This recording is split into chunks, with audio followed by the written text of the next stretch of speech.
Vocês devem ter visto em redes sociais, isso de uns 3 ou 4 dias para cá começou a pipocar, pelo menos como costumo dizer, na minha bolha. Né? Não sei se para vocês apareceu também, né? Mas alguns políticos, jornalistas, gente que não sei exatamente que apito toca, começou a discutir uma proposta de emenda à Constituição para mudar a escala de trabalho aqui no Brasil. Um movimento crescente nas redes sociais tem impulsionado a discussão no Congresso Nacional sobre propostas que alteram as regras das jornadas de trabalho.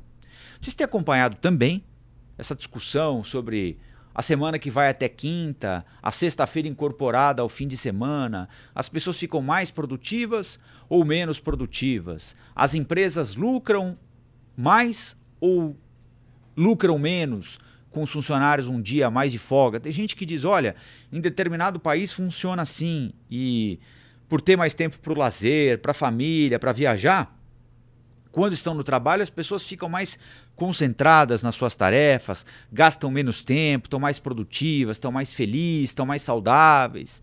Outros dizem o seguinte, olha, não dá para abrir mão de um dia de trabalho.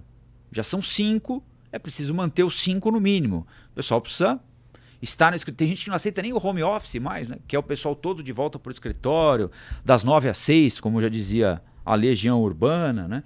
Mas aqui no Brasil a discussão não é essa, é uma outra discussão. Ainda não protocolado na Câmara, um texto proposto pela deputada Érica Hilton, do PSOL de São Paulo, tem sido responsável por manter o tema nos assuntos mais comentados das plataformas. A parlamentar tem recolhido assinaturas para apresentar uma emenda à Constituição, que reduz a jornada máxima de trabalho para 36 horas por semana em 4 dias por semana. Então, em 36 horas semanais, 4 dias por semana. O objetivo central do texto é acabar com a possibilidade de escalas de 6 dias de trabalho e 1 de descanso, a chamada 6 por 1. Em nota, o Ministério do Trabalho, e aí a gente pode entender o governo do PT, o Partido dos Trabalhadores, né? É o partido do governo, é o Partido dos Trabalhadores que fala por meio do ministro do Trabalho, que era um dirigente sindical, o Luiz Marinho. Então, alguém com autoridade para falar sobre o assunto. Né? O Ministério do Trabalho diz que acompanha de perto o debate e que a redução da jornada é plenamente possível e saudável. Mas a questão não é do Estado. É o que diz o governo. O Estado não tem de se meter nisso. A questão, embora o governo ache possível e saudável diminuir a carga horária do trabalhador brasileiro, a questão deve ser tratada, segundo o governo, em convenção e acordo coletivo entre empresa e empregado. É, até certo ponto, surpreendente. Não sei se certo ou errado, desconheço legislação trabalhista, mas é surpreendente que um governo do Partido dos Trabalhadores fale pelo ministro do Trabalho, dirigente sindical, que a proposta é boa, eles gostam da ideia. Assim como gostam de sorvete de morango, por exemplo. Mas o problema é privado. Então, você, trabalhador, se resolva com o seu patrão, se resolva com o seu sindicato. Se vocês chegarem a um acordo, ótimo. Se não... A iniciativa da deputada nasceu de uma mobilização do movimento Vida Além do Trabalho. Bonito. Que ganhou força nas redes e somou 1,5 milhão de assinaturas em um abaixo-assinado que pede à Câmara a revisão da escala 6 por 1. Apesar, o 6 por 1 é o máximo permitido, né? Não quer dizer que todo mundo trabalhe nesse esquema. Aliás, o trabalho mudou muito, né? Tem muito trabalho que não tem mais fim, né? Com isso aqui na mão, as pessoas se comunicam o tempo todo, né? Existem países que têm uma legislação mais rigorosa, especialmente para conversa de trabalho usando o WhatsApp, e-mail ou alguma outra ferramenta tecnológica. E não é nenhum país comunista não, viu? A França, por exemplo. Na França, tem um horário que você não pode mais ser acionado por chefe, por ninguém. Aliás, aqui no Brasil, a Justiça do Trabalho às vezes acolhe esse argumento em processo trabalhista, né? Em que o trabalhador vai à justiça cobrar hora extra, por exemplo. Ah, mas como é que você prova que você fazia hora extra? Aí o cara vai lá e printou ou guardou mensagens. Olha que eu recebi a mensagem sábado, 4 da tarde, e-mail com demanda às 11 da noite, quando eu já tinha saído do escritório. Isso em alguns processos é acolhido pelo juiz como prova de hora extra, por exemplo, né? Acúmulo de função, essas coisas. Bom, a sugestão da PEC pretende alterar um trecho da Constituição que trata dos direitos dos trabalhadores urbanos e rurais. Outra proposta com o mesmo objetivo já foi engavetada pela Câmara antes de chegar ao plenário. Então, o que diz a proposta? Grosso modo, a jornada de trabalho não pode passar 8 horas por dia, não pode ultrapassar 36 horas por semana e será de 4 dias por semana. Enfim, a ideia está lançada, tem um burburinho danado nas redes sociais. É claro que do ponto de vista do trabalhador, num primeiro momento é interessante.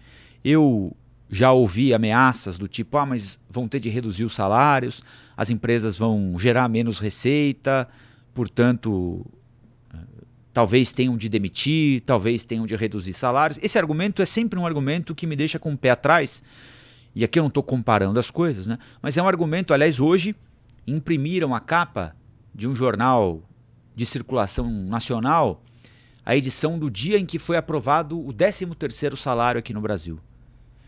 A manchete insinuava a falência generalizada das empresas, porque elas não teriam condição de arcar com o 13º salário. E no final das contas, não foi nada disso que aconteceu. Mais exagero ainda da minha parte, reconheço, mas vamos para o período do fim da escravidão, quando também os jornais da época diziam que o país iria à bancarrota, porque o agronegócio, à época, não estava preparado para pagar salários. Não tinha condição de contratar pessoas. Como assim, de um dia para o outro, não haverá mais escravos? Vão ter de pagar pelo trabalho? Vai acabar o país. A atividade econômica não vai conseguir suportar. Então, esses argumentos... E, de novo, comparando coisas que não são comparáveis, mas os argumentos estão mais ou menos ali na mesma prateleira. Agora, quando a gente estava discutindo a desoneração dos 17 setores da economia, pagavam de uma forma os impostos sobre a folha de pagamento e teriam de passar a pagar como pagavam anteriormente, antes de uma concessão feita pelo governo Dilma Rousseff. Não temos como voltar ao que era antes. Já estamos programados para pagar o que pagamos agora. Se tiver de voltar, vamos ter de demitir 2 milhões de trabalhadores. Então sempre tem esse terror, né? De mexer em algo que inicialmente não é muito favorável ao patrão, com a possibilidade de desmanche do país. Os empregos desaparecem da noite para o dia. Em alguns casos pode ser verdade, em outros fatalmente é um exagero no argumento para impedir que a discussão prossiga. Nós estamos, por incrível que pareça, eu sei que essa não é a sensação de muita gente, mas vivendo quase que em pleno emprego. Nós estamos com os índices de desemprego costeando os índices mais baixos da história, ou seja, quem quer, em tese, está empregado, está bem empregado, ganhando bem, aí já são outros 500, mas em tese tem emprego para praticamente todo mundo que quer trabalhar. Talvez seja a hora de discutir novos modelos de trabalho, mas não necessariamente impor uma regra para todo mundo, né? Você tem o setor de serviços, por exemplo, é um setor em que o trabalho mudou freneticamente, né? E tem indústrias, cada indústria funciona com uma lógica. A indústria de automóveis é diferente da indústria de imóveis. Tem segmentos que, numa determinada época do ano, precisam intensificar o trabalho dramaticamente, em compensação, em outros períodos, a necessidade de produção cai.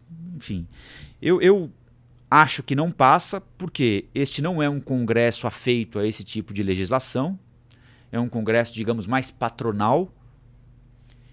E não passa porque hoje o mercado mudou, né? Não existe uma regra geral.